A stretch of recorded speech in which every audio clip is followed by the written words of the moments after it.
आपको चलते हैं उत्तराखंड, जहां पर मुख्यमंत्री पुष्कर सिंह धामी का संबोधन हो रहा है।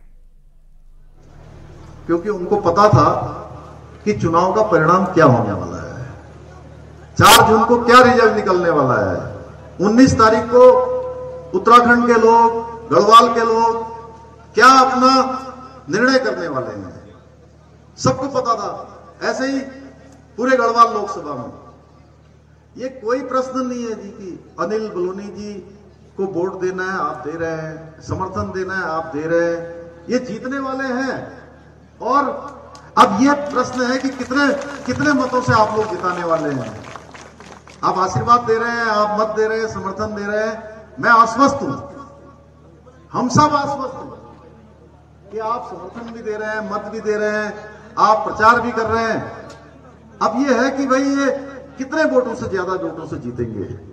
कांग्रेस केवल और केवल अपने साख बचाने के लिए, केवल और केवल अपना अस्तित्व बचाने के लिए इस चुनाव के मैदान में है। क्योंकि भाइयों बहनों, ये जरूर है कि हम अपना सांसद अनिल बलूनी जी को बना रहे हैं, लेकिन सांसद के साथ साथ इस बार आप जो भी वोट अनिल बलूनी जी को देंगे वो वोट सीधे सीधे नरेंद्र मोदी जी को जाएगा, सीधे सीधे नरेंद्र मोदी जी को ताकत देने वाला है।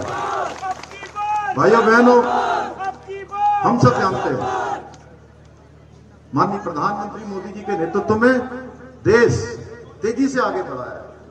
आज हमारा मान सम्मान और स्वाभिमान पूरी दुनिया के अंदर बढ़ा है। एक समय होता था कि भारत के प्रधानमंत्री 2014 से पहले अगर विदेशों में जाते थे तो उनको कोई मिलने भी नहीं आता था। भाइयों बहनों, आज दुनिया के अंदर कोई घटना होती है तो पूरी दुनिया भारत के रुख का इंतजार करती है, क्योंकि मोदी जी ने पूरे दुनिया के अंदर भारत की साख बढ़ा दी, भारत की वैश्विक पहचान बढ़ा दी। भाइयों बहनों, और मोदी जी का जो 10 साल का कार्यकाल है, देखिए 2014 से बाद देश के अंदर क्या परिवर्तन आया, ये जरूर हम सबको जानना चाहिए।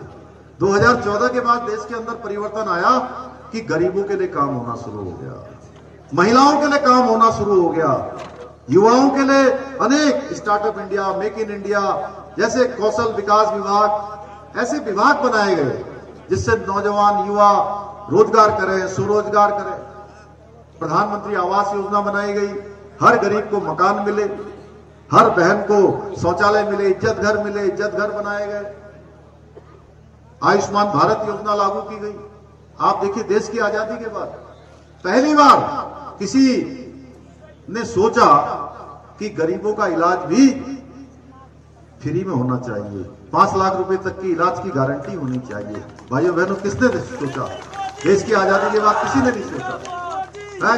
कोरोना महामारी आई तो प्रधानमंत्री जी ने सोचा कि हर एक के घर का चूल्हा जलना चाहिए, किसी को भूखे पेट नहीं सोना चाहिए।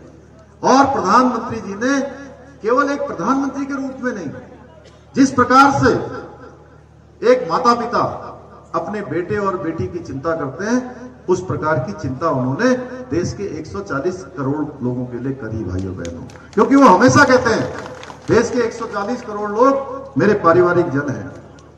और उनके अनेक जो कार्यक्रम चले हैं, पहले के कार्यक्रम जो होते थे, पहले की जो नीतियां होती थी, जो नए नए काम होते थे, वो केवल कुछ लोगों को ध्यान में रख के बनाए जाते थे। प्रधानमंत्री मोदी जी के बनने के बाद गरीबों के लिए, जिनको आवश्यकता है, उनके लिए नीतियां बनाई गई, उनके लिए काम किए गए, उनके लिए फैसले लिए गए।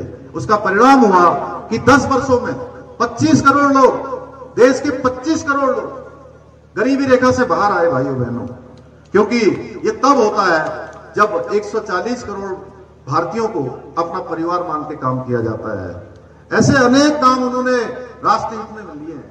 हम सब उत्तराखंड के लोग हैं, उत्तराखंड के लोग जहां हमको देवभूमि होने का गौरव प्राप्त है कि देवभूमि है, देवभूमि के साथ साथ ये हमारी वीर भूमि भी है। भाइयों बहनों, आपने देखा होगा कश्मीर के अंदर, इसी में देखता हूं आसपास से गब्बर सिंह की भूमि है, ये हमारे अनेक एक से एक वीरों की भूमि है।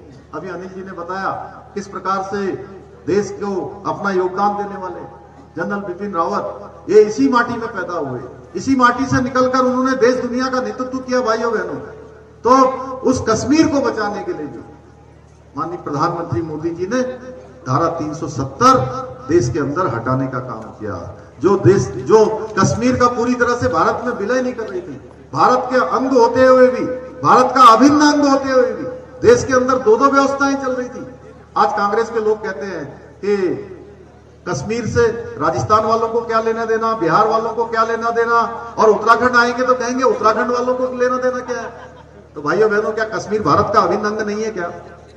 जिस कश्मीर को बचाने के लिए हमारे रणबांकुरों ने अपनी जान की बाजी लगाई है, 40,000 से ज्यादा देश के लोगों ने वहां अपनी शहादत दी है उस कश्मीर को बचाने के लिए, लगातार उपहास उड़ाने का काम करते हैं।